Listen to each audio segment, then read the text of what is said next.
Hey guys, welcome to yet another Battleblood commentary. This time I remember this match pretty well. We're up against Amanda Dreamstalker again, and with Neela Frost and Jessica Waterblossom.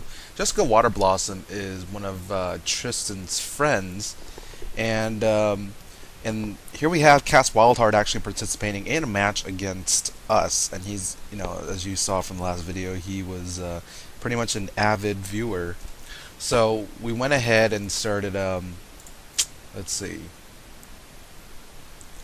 again, playing very defensively, knowing that the other side, knowing what they're capable of, and having fought them before and whatnot, knowing that, well, we just need to watch out for blade stacking. But in this case, they have only one. Well, actually, they have two ICS. And Cass Wildheart, I believe, is a pyromancer from what I remember. So, anyways, he's already got the smoke screen, trying to break any and reduce any kind of combos. I placed up that vaporize on top of Jessica to ensure that she cannot use any myth spells. That if they want to, they're gonna have to cleanse that off of her. So, anyways. Fallon is cleansing Ronan so he can place the blade on top of me, so that actually counts, but then there's a little miscommunication there.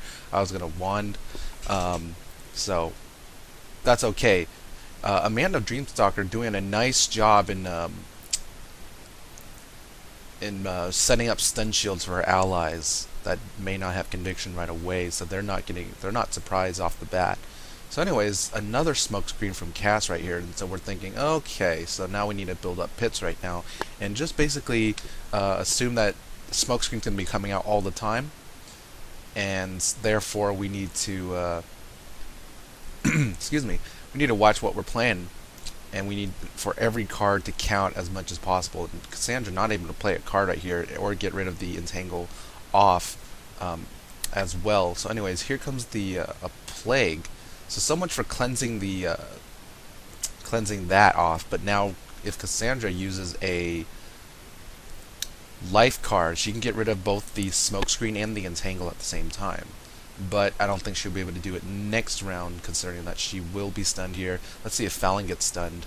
She had a nice conviction up. I don't think we had any stun shields for anyone else, so three of us will be stunned. But at least now we have stun shields. But that's also a dangerous factor, to rely on security, to rely on these stun shields as if they're security blankets, because on the other side, they do have a myth amulet. They do have a myth user they have a myth amulet, sorry, on Jessica Waterblossom, whereas the other three, I believe, have life amulets. So they're going to be, basically all four of them can heal with power pips. So now we need to ensure that Cassandra can go ahead and move. We're going to try to stun these guys, stun the first one from hitting us with something, and get rid of those stun shields off the other two, and do as much damage as possible. Force Waterblossom to heal some of her allies as soon as possible. Basically want to take on the pyromancer, and here we go, Sprightly getting off for getting those debuffs off for Cass. So another use for Sprightly Pet, gets rid of those any spell-based debuffs, and here comes the cleanse right here. So let's see what she uses. We're assuming Earthquake, but no, she instead uses Conviction. So now we have to set that vaporize up once again and slam them as hard as possible. Now we need to suppress heals. We assume that since all of them can heal, that we need to strike him down and block off heals from Amanda and Jessica. And Neela Frost would not be able to hit. But here's Ronan with the Beguile right here, set on the life player. So if she heals, she's going to give us the heal at least, and it'll avoid the other three teammates of hers. I'm going to get rid of this plague with the Empower, so I'm ready to hit next as well. So if Jessica Waterblossom used an AoE this turn, it'll actually benefit us and hurt her allies. But if she uses an AoE next turn, so here's a cleanse right here, and she's going to toss a satyr, so that's going to work this time, but it won't work next time. Now she's beguiled, so it forces the other side to not be able to use any AoEs, for example, and it basically prevents Jessica for one more turn from using an earthquake on top of us or any of the sorts. So now we're waiting to the last minute. She's going to pass. I'm going to try to cleanse off whatever I can off of Cassandra. She's going to hold on to her cards, hold on to her pips, and be ready for anything. Just considering that they do have a myth amulet on the other side, so that earthquake can pop out at any time. So anyways, ice bubble comes up. Here's some blades. Let's see what happens. Let's see if they resort to the blade stacking strategy. No, they're going to go ahead and hit as soon as the blades go up. So definitely a shift in from what we're used to. So that means we're going to have to shift our strategy a bit too. If these guys are relying on spamming low rank attacks, then we have to build up defenses. We have to start hurting them a lot more, especially if they're not relying on blade stacking. So instead of a little period to give us some room to breathe and build up pips, we're going to go ahead and shift it up and then continue striking them as hard as possible, getting through their shields. Let's see, Cassandra's going to go ahead and heal us just in case they perform some kind of combo hit here. So some extra absorbs.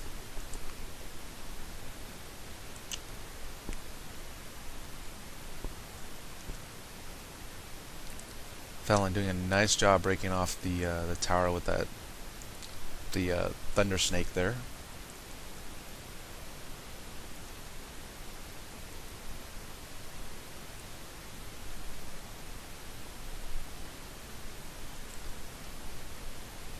So I'm going to go ahead and slam this into the other two, I believe, who are not protected by stun. Yeah, they don't have any protection against stun except maybe for the healer, yeah. So just ensuring that Wildheart is not able to move and cast anything, and prevent the myth player at the the ice player at the very end from reacting or placing any extra shields. So now it'll be up to Amanda and Jessica to shield the life player at this point. Otherwise, Cassandra could go ahead and use an earthquake anyways. Here's a blade right there, so we're most likely going to call not for an earthquake and a stun just yet, because that would be a chain stun on to Wildheart and Neela.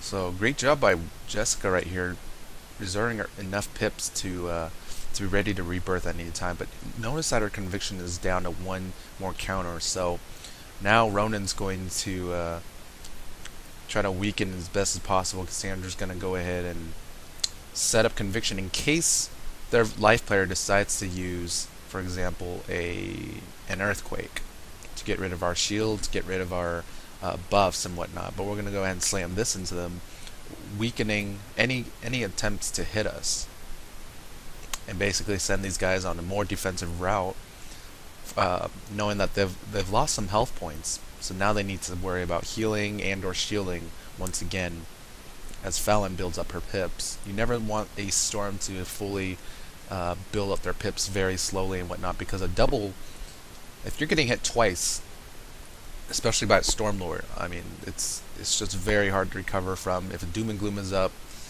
you know, you can expect pretty much a game over to follow afterwards. So anyways, they're hitting us with low attack, trying to break through and reserve their pips. Keeping their pips high basically gives them more of a more intimidating feel.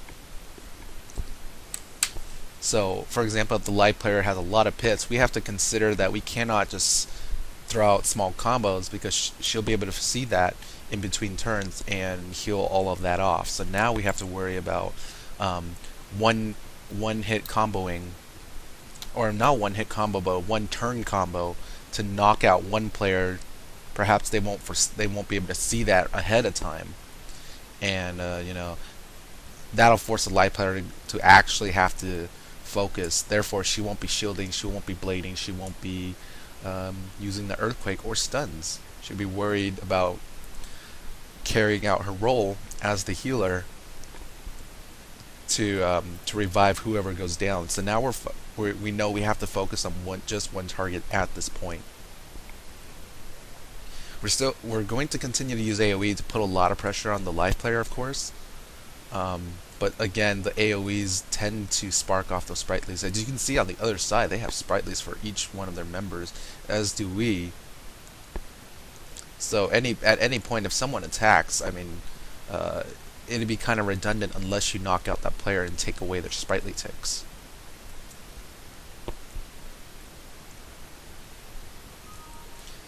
Let's see.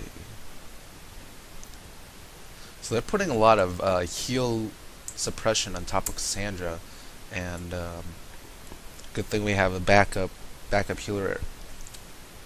I have me as a backup healer in case of anything. So anyways, I'm gonna go ahead and strike hard because I know we can stop the life player from moving. For example, she has 6 pips right there. If she uses an earthquake to get rid of our stun shields, and allow for any of these other players to stun us during the next turn. Actually, instead, I guess I pulled my card at that point. So, not exactly sure what went on here. Let's see what Jessica does. Now, I'm going to pass. So, 3 passes, then here comes a blade right here. Alright. So I can take this ice bubble to my advantage. I mean, they have the 2 ice players, but it would have been wiser to keep the ice bubble, to not even use it at all. Anyways, putting as much damage as possible.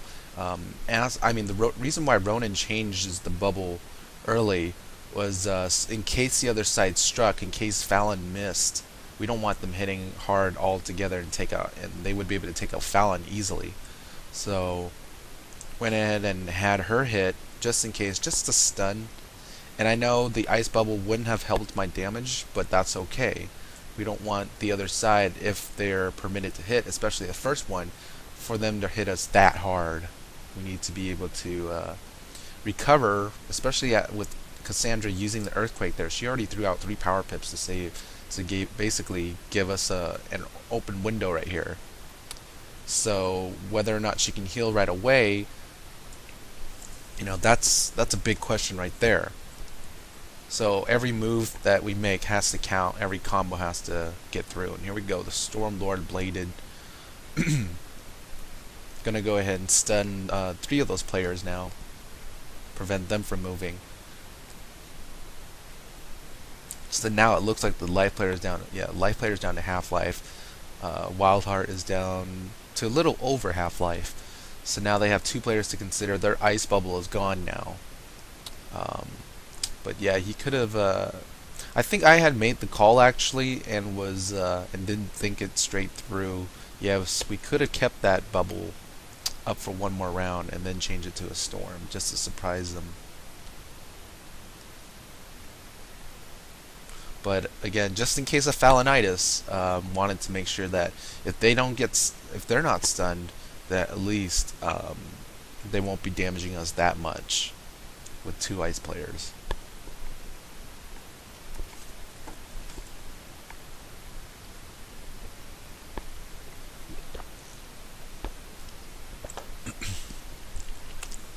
What I really like about this match and remember from it is that Jessica does a very, very nice job as a healer, because she, if you notice, she always has enough pips to rebirth at any time. She doesn't toss it all out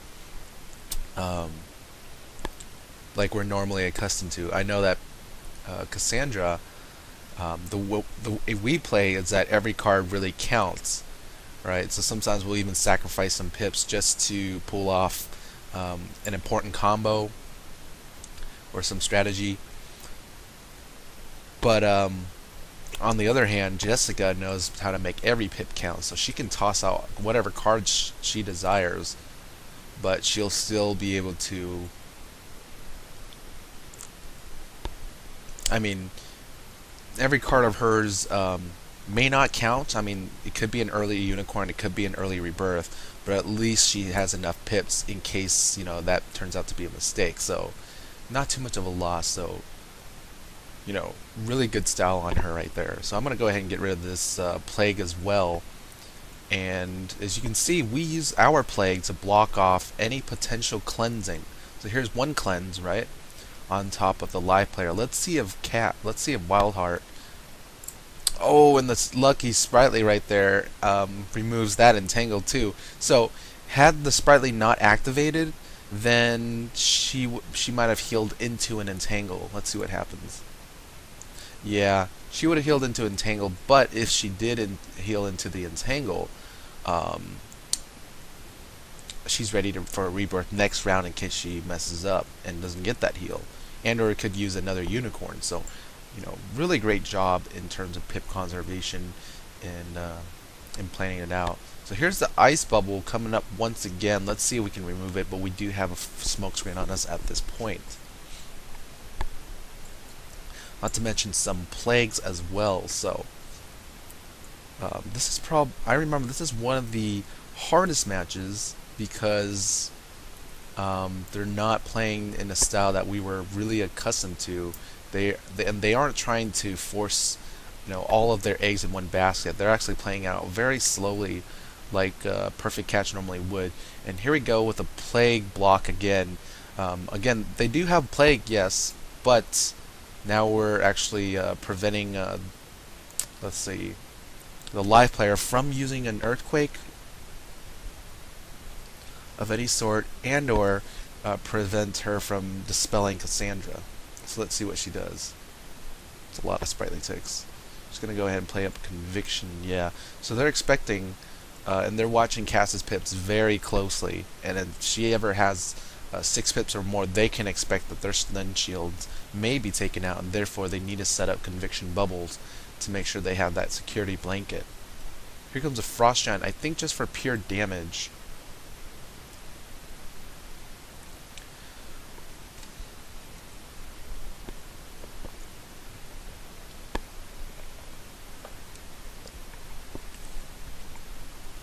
And also, I suppose, to stun Fallon there. Really funny that the pet cast it twice in a row. Bat removed the entangle that was just played, so we're thinking, oh boy. And then a sprightly pops out anyway, so she's gonna have that extra passive recovery. So we can't really hit her with small attacks. We need to start focusing definitely on just a single player and take them out as soon as possible, and then force them into a corner in a way. So Cassandra's trying to build up pips. Ronan doing a counter just in case the other side hits. We want to be ready for anything. I'm going to hold on to my pips in case we need a heal. And here's a dispel on top of Cassandra, so that's okay. It's not aimed towards me. Wildheart, I believe, trying to play an infection on top of Cassandra. Here's the fairy to, again, saving pips very well, as you can see. She's always ready for an area heal, always ready for a rebirth if needed. Keeping her teammates at least 90% or higher on their health, so really great job. Anyways, Ronan's going to change up the field a bit. Cassandra's going to try to slowly remove those debuffs off of her. This is the disadvantage of the life player being in front, is that when all of the debuffs go on top of her, her allies can't help cleanse her unless they play it after she does. So if we need a heal right away, it's going to be hard unless we get rid of all the debuffs. So anyways, great move by Ronan replacing the ice bubble. So now this attack is weaker than anticipated by the other team. They're hoping to hit us with a nicely gargantuan snow angel, it seems, and try to break on through, try to hurt us as much as possible with that bubble. But no, storm bubble goes up, so she could have, had she waited, that snow angel could have gotten a few more extra damage points had it been under an ice bubble. Then we got a smoke screen from Wildheart to prevent us from having recovery combos, or at least offensive combos of any sort. And then really nice block with the plague right there, to prevent us from cleansing any of our smoke screens off. So great job by the other side, just playing it really trying to prevent us from, again, using combos. So now we need to ensure the last player won't be able to hit just yet. So Fallon doing her best to get a melt off. And here we go. One of the ice sticks actually triggers off a sprightly for Fallon, so now she won't be missing. She'll be able to stop the last player from hitting us with something else. We're already taking some damage, as you can see, and if the other side hits with, if everyone on the other side hits, Fallon may go down, and that'd be a major threat to us, because we do need 4 players at all times against this type of team.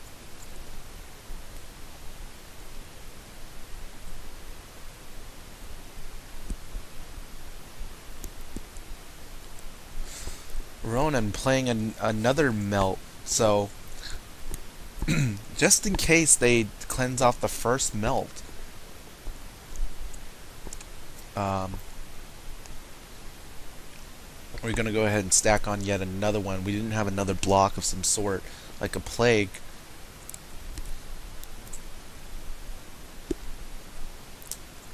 So went ahead and used the next debuff we could find, which happened to be that melt from Ronan. So let's see what happens here. Oh, Amanda gonna go ahead and empower to get rid of the plague. And she'll be able to use any hits, any heals if needed. And since Wildheart had talked, gonna check out his gear and find out, does he have, what kind of gear does he have, what kind of boosts, etc. And look at all the debuffs on top of Cassandra. Poor Cassandra right there, but that's okay. Again, she has more than one role than just the healer. I'm a secondary healer as well, so I'm going to try to build up my pits right now as soon as possible to allow myself to be ready, because Cassandra is heavily debuffed, as you can see. That means the other side is going to be a lot more offensive, assuming that, Battleblood doesn't have rebirths because he has the life amulet. But that's not the entire true story. I think if they spread those infections to each of us that have the life amulets, it would have been a better move in the long run, because we could let Cassandra die basically, and that would get rid of all the debuffs and then heal her in that same round. She'll be able to keep all her pips. So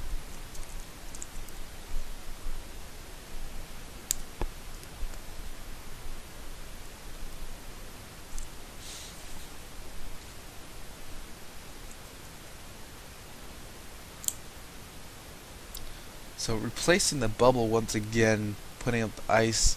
So let's see if we did play a plague in case they decided to cleanse off that melt. So that debuff is going to go ahead and block that off. Let's see what Neela does. Most likely, yes, she will get rid of the melt. Okay, so they can throw a barrage maybe of a dragon plus a Snow Angel or a Frost Giant combo, plus the Forest Lord. We know that Fallon, let's see, I think she's okay. So as you can see, Ronan and I realizing, okay, well, we need to start removing all these debuffs right now. So cleanse from Cassandra right here, removing one of the infections. We need to start getting rid of those, because if Sprightly's not sparking up, then we're in major danger if our main healer is debuffed so heavily. So anyways, Fallon playing a nice defensive card right there. Sprightly's going to get rid of yet another infection, so Cass will be okay. I'll end up cleansing one of her plagues, I believe. Ronan's going to get that final infection.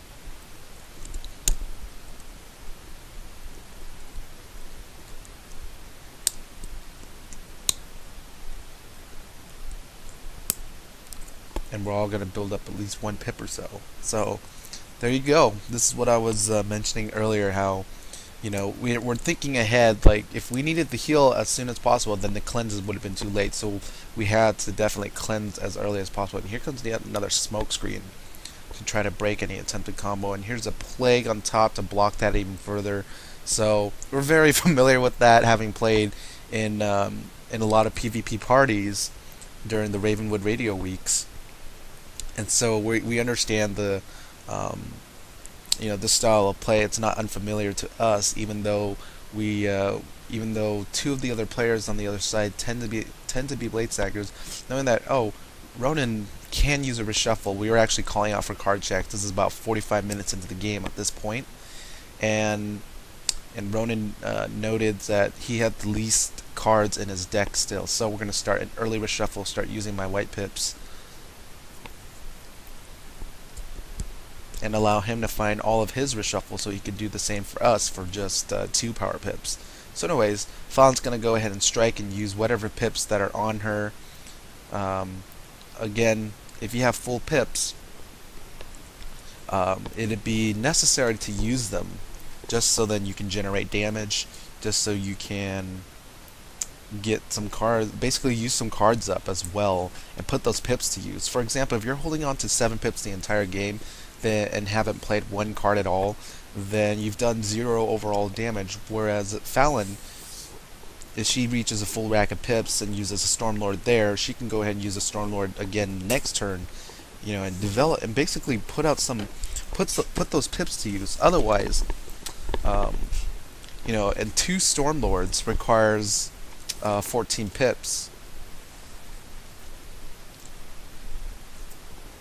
But when you use a Stormlord on a fully pipped wizard with 7 power pips, you're technically using 8.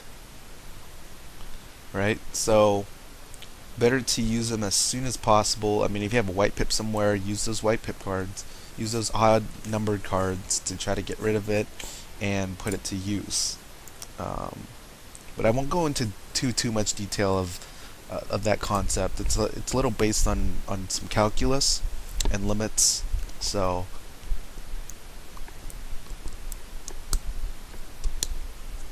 Ronan got as yet another storm bubble. So we're getting rid. So we're actually preparing Fallon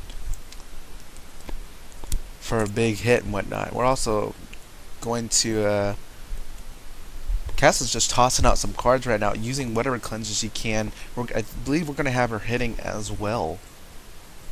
At some point, again, we need to focus on one of these players, and there's already an Ice Blade from them, so let's see if she hit. Yes, once again, trying to hit under the ice bubble, but Ronan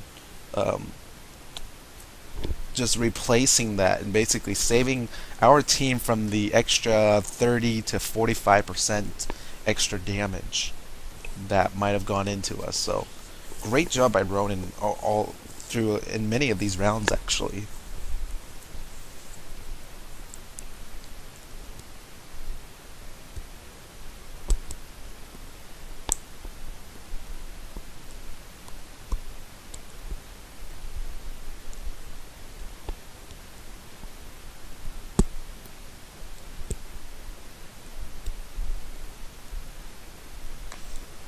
Even more Sproutlets jumping off, or that's exactly what happens when you use a lot of AoEs, and especially when they have damage over time ticks. And Cass not having played an attack just yet, so he's got a bunch of utility spells acting as a support pyro.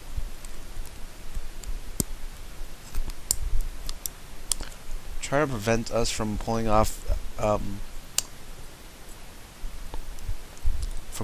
any combos that we may need. For example, an Earthquake, then a Stormlord, and/or a Frost Giant. So here's Ronan gonna try to prevent the last player, assuming that the first 3 may place even more blades on the last one, and even an Ice Bubble that may pop up.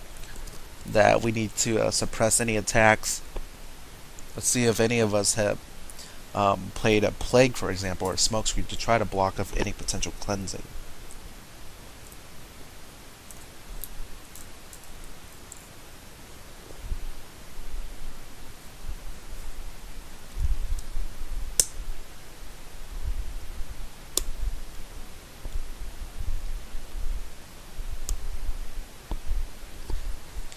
So it's right now it's about 53 minutes into the game, and we're pretty far from ending it. So it became, it's basically a long, drawn-out game, and this is exactly this is what I would call an epic battle, just because it's not one-sided whatsoever.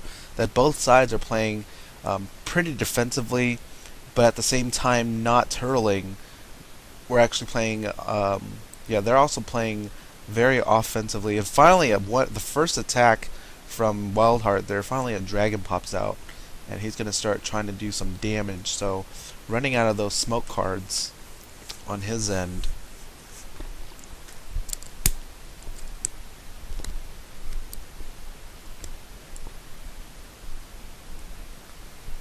But that's going to trigger even more sprightlies. So then that damage over time becomes almost nullified by the sprightlies.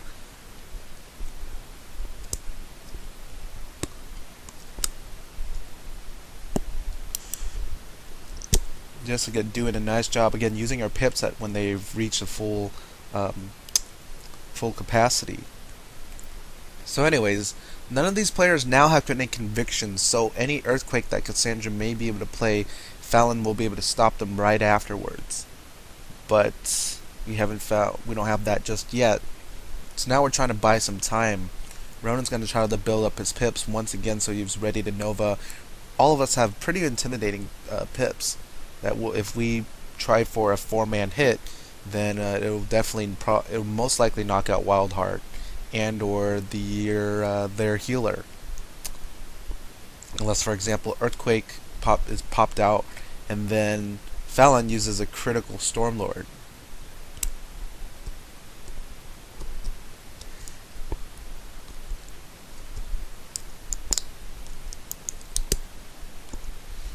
And yeah, Tristan and I were actually talking about Waterblossom here, where he was forming a new team, and Waterblossom was on his roster. And so he was asking, so what do you think about her as a potential teammate for me? Do you think she's worth, I think, hanging out with, or and developing, like a bond, like basically the bond that TPC has with one another. Like, how do you think about her? What do you think about her style? And not having seen her, the only thing I've noticed at the time was that she was really good at conserving pips, because there's never a time that after we've attacked, that she had to struggle to try to build up pips and try to save her teammates with heals. She was really good at maintaining her entire team right there. But at the same time, we weren't able to see her play offensively. She has the Myth Amulet, but hasn't used the spell just yet. So we've basically blocked off one part of her strategy, and now here comes the Dispel on top of Cassandra. Let's see what they're...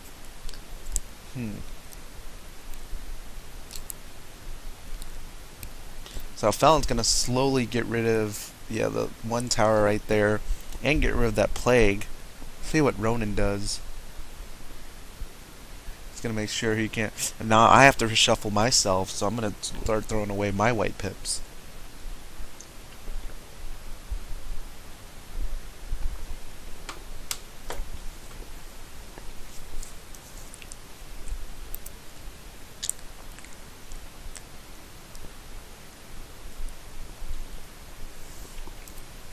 So yeah, definitely epic match. Neither side is, it's not one-sided, and both teams are just duking it out in terms of debuffs and trying to suppress heals and deal damage and protect themselves. I really like the way that this other side is playing in terms of defense, because it causes us to think a lot more and plan further ahead. So anyways, now that Ronan's reshuffled, I'm reshuffled. I think Cassandra and Fallon will be shuffled by Ronan in the near future. So the other side has got to be running out of cards eventually. Amanda going to try to break off any ice shields.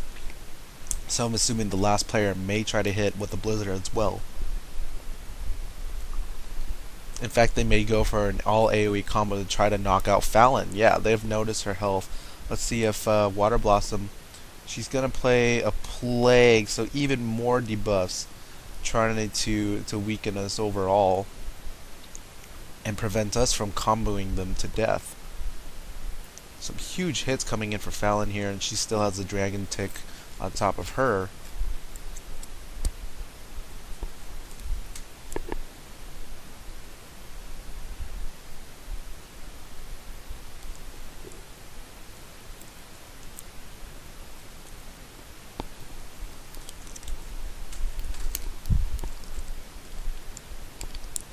So I'm going to act as a healer now because I am not infected here, and that's their that's slightly that's a slight mistake on their part for having considered that Cass is the only area healer. I mean, if you see anyone within the life family, assume that they have, I don't know, unicorns, rebirths. So we went ahead and basically had the other two, everyone pass at this point, it seems. I don't think they were stunned. It's not able to play a card, and here we go.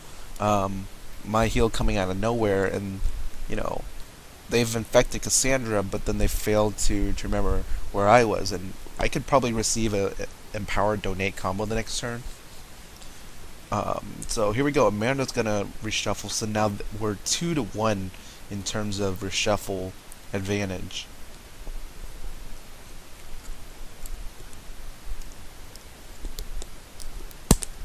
Not doing any damage whatsoever as that meteor. So I think it was a regular meteor without any gargantuan, just trying to get rid of the plagues slowly.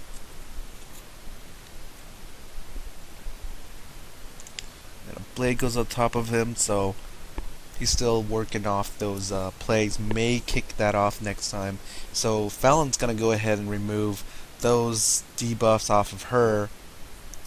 Let's see, I'm trying to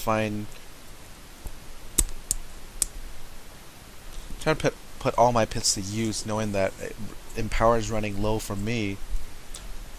So I need to start being careful about throwing out other treasures that we may need. And Fallon just doing a really nice job, actually not a cleanse but a disarm, to remove that blade that was placed. So there goes the, I believe, a treasure blade that was placed on top of him, so the damage weakened even further now. Let's see if, no, there's not going to be a cleanse this time. Let's see what Wildheart does. He's going to put up yet another single blade. So if Fallon has a disarm, she can get rid of that too. Two of their cards kind of thrown out. And they're going to replace that ice bubble again, preventing Fallon's damage from being amped. Let's see, Cassandra's going to go ahead and use her full rack of pips to reshuffle, but I think Ronan had an alternative. We asked Cassandra to just spend her pips that way. Yeah, Ronan is going to reshuffle her instead. So we're just going to get rid of that infection that way. We won't need the heals. Wow, and we found out this is stacked from a treasure and an infection. I mean, and a regular infection. So, good thing we used it there. I mean, that totally tricked us, and you know, would have gotten us big time if they wanted to do a 2-turn hit combo. To hit 1 turn and then expect us to heal, and we realized, oh, it only helped us about 300 points. Bam. So the reason we used Rebirth very early was to not only get rid of the infections. I mean, none of us really needed the heals after I had healed, but then also to use Cass's pips and also stack up our absorb shields. So in a way, with absorb, you sort of have more health than you normally do. So now all Fallon needs, we're getting ready for this combo right here. I'm going to replace that Vaporized after this Earthquake comes out. So as you can see, this is going to be a 2-turn plan that we have set up. We're going to get rid of any buffs on top of them, get rid of shields because they're playing a lot less cautiously. And so we're going to start working on some stun combos. We're going to start working in some damage. They've used as many shields as possible. Let's see if they continue shielding. I mean, after a while, they just seem let's see. The other side feels as if they're comfortable, as if the cards on them that exist are buffers against any kind of danger. But with the Earthquake potential, we basically removed that security blanket of theirs, and now they're very vulnerable. And I've got the Vaporize up in case they want to Earthquake us back, which you know, we wouldn't mind getting rid of all those plagues, but we don't want our stun shields going down. We need to start looking for convictions once again and play on top of that. So here we go, a lot of debuffs again. 4 different plagues. or not different, but 4 plagues right there, and another shield comes up. So maybe Cassandra can kick that off. No, she cannot kick that off. She may be playing another earthquake to get her to the tower, but now Fallon is she was bladed, but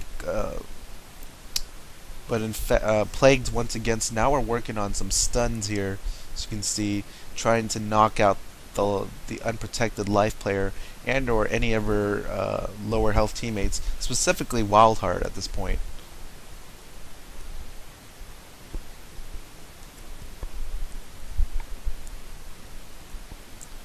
So that's gonna stun first and third for sure. And those with the convictions up are still going to be alive. But let's pay attention to how many counters on their convictions that they have left. I think this is the one where we decided to stun 2 of them early and then decided to stun the other 2 a round later, or a few rounds later.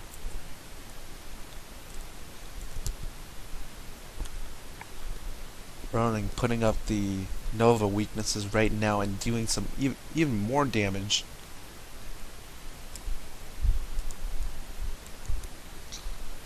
And also to help block off that any potential cleanse on that Vaporize. We don't want her stunning us, we don't want her using Earthquake of any sort.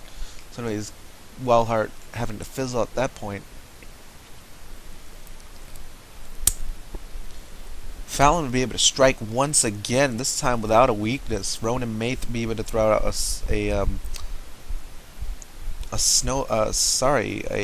sandstorm. Cassandra's gonna try to suppress heals. No, he's gonna go ahead and try to stun at this point. I'm not sure what he used. Yeah, actually he pulled away from that. Gonna save it for maybe another Nova instead. Fallon, I think, fizzled. She didn't attack. Let's see what happens.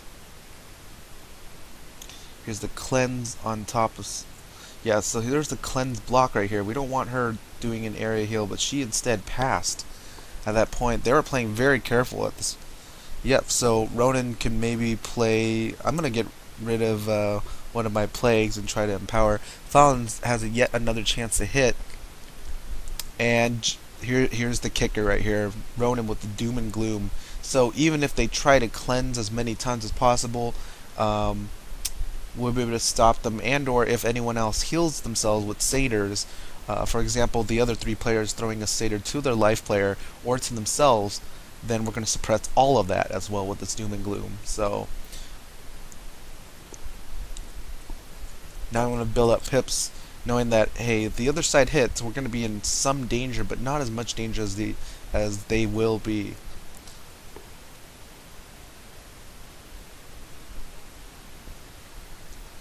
Now this is going to basically give some confidence to Amanda, Wildheart, and Frost in terms of hitting us and us not being able to recover as fast.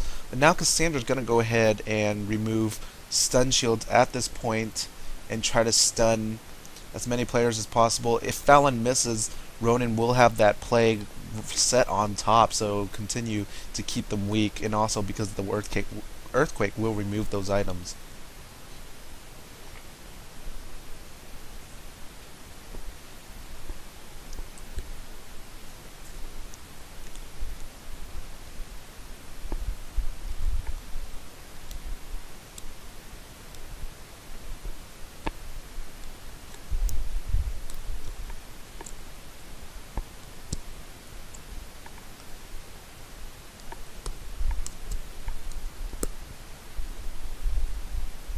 There you go, the life player. I mean, the best that they can do at this point for the other side is play, for example, oh, and it went through Wildheart's conviction too on that stun, but the best they can do is try to put up the ice bubble, have Wildheart send a heal over to Waterblossom, something like that. Now we're going to suppress heals from all over. No, Cassandra, because if Fallon hits hard, they're not even going to need that, so let's try to place a entangle on top of one of the other players.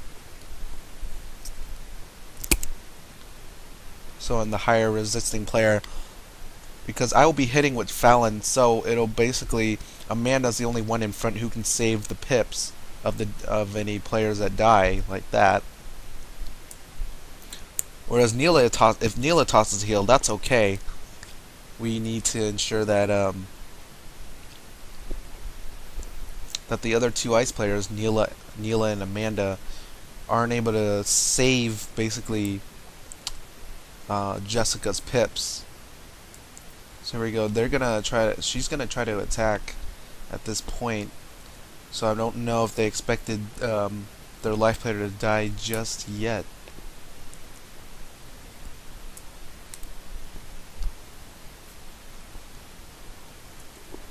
So let's see if Neela has a satyr from somewhere.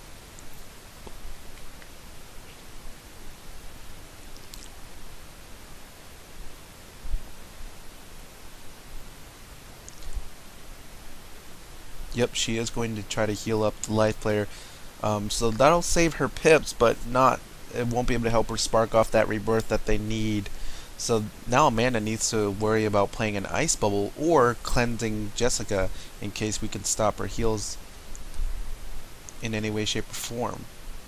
So Ronan and Cassandra are going to build up our pips heavily. We're going to be attacking now that they're down one player.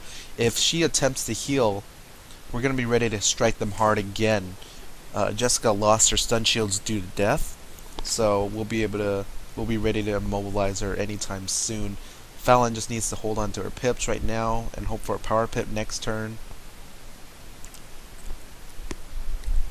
No, she actually got to make sure, because we're under doom and gloom, we don't want them hitting us. We cannot afford to have any health points taken away from us under this bubble. So let's see what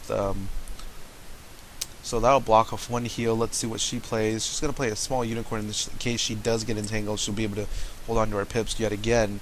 But that with a tiny heal and a doom and gloom, that ensures us, that gives us some security now. We're going to just strike them over and over. Yet another satyr coming out for Jessica right there. So trying to keep her health up. Really good plays all around. And now we're low on pips. At least I am. Ronan's not. Ronan can stun though. He can stun the two. He can stun Wildheart and Waterblossom. Fallon may build up. Let's see what Fallon does actually. We've suppressed one attack. She's gonna save pips, so she's ready to Stormlord soon.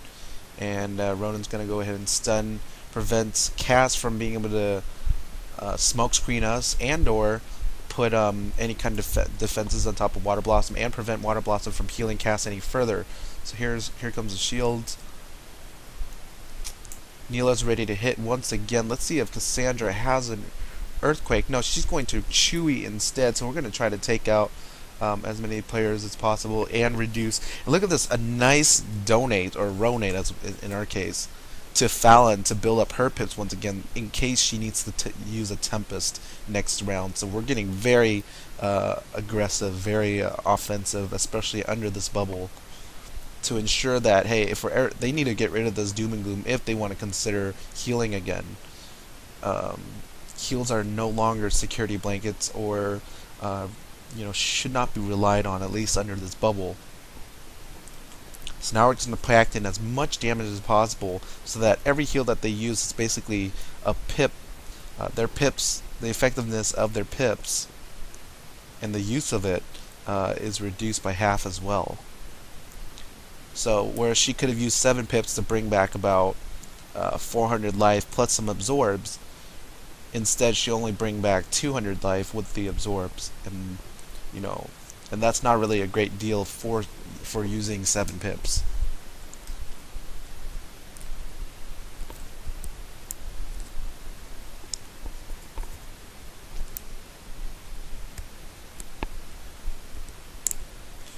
We're going to strike him out once again.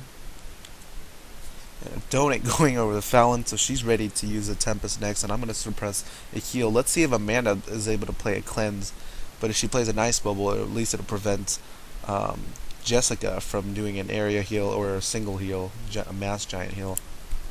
Yeah, she does. She was planning to play a rebirth at that point, but it failed on her, so now they're down to last resort. Amanda should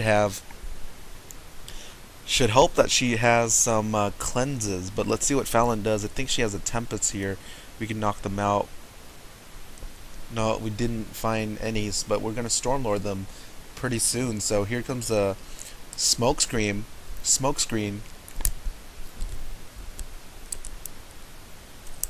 to prevent any kind of surprise heals.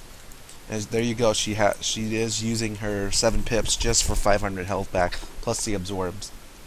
So now it'll be up to us to try to strike her down. She's down on pips now, and once that conservation of pips is reduced and taken care of, that's go time for us basically. So we're going to try to stun cast Wildheart and take him out once more. I have yet another heal suppression in case they try to send him a fairy or something to keep him up. Cassandra's going to build up her pips, not only for definitely for attacking actually, and or healing if we need it. She does have one infection on top of her, so under this doom and gloom, not a good sign whatsoever. So fizzle on Fallon's part, I think. So not able to kill anyone just yet, but we'll suppress some heals. So again, the amulets can lengthen a game, but it also can it can shorten a game, but it can also lengthen it because it allows these ice players and or Wildheart to be able to use satyrs with just power pips, just for 2 turns worth of pips minimum.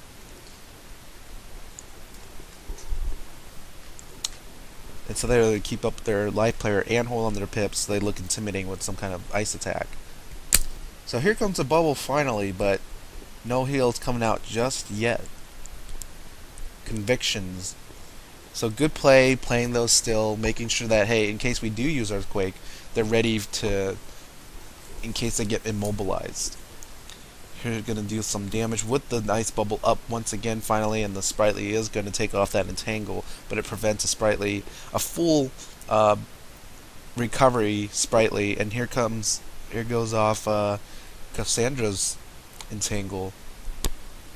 So now we're ready to strike big time. Fallon can hit. I can't hit, but I can suppress Amanda from hitting, but not, if those 2 attacks hit, it may not be, it may be redundant to play this melt. Let's see if I played it anyway.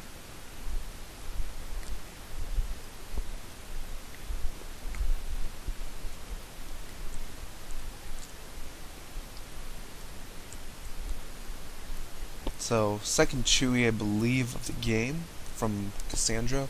It's going to try to take out Wildheart there, and now we're attempting to take out Waterblossom. Let's see if that breaks through with the Stormlord.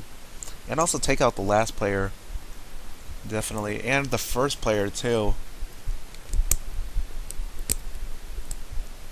Oh yeah, definitely. So down with the final stun shield on her, and then taking off all those wow, actually taking out all 3. Okay, so miscalculated. So there you have it, yet another epic match. Drawn out, and the other side did their best to try to break off any combos. But again, you have to study patterns. You have to overcome different strategies and basically adapt to what you see. So the other side, kudos to them for a lot of determination, a lot of great plays on the other side. Especially MVP, I would say, is Jessica Waterblossom. So good stuff from her end. So anyways, hope you enjoyed this match. I know it was another one of those long ones, but hopefully we don't run into too many of them again. So thanks for checking out the video. Subscribe, like, and comment if you'd like to see some more. And hopefully I'll see you at the party today. I'll probably upload this after the party. Yeah, hopefully if we saw you there, hope you had a great time and learned a lot, learned some new combos that we've got written down here. And again, just keep on trekking, just keep on PvPing. Doesn't matter what the trolls say. Anyways, thanks again for checking this out, and I'll see you in the spiral. GG.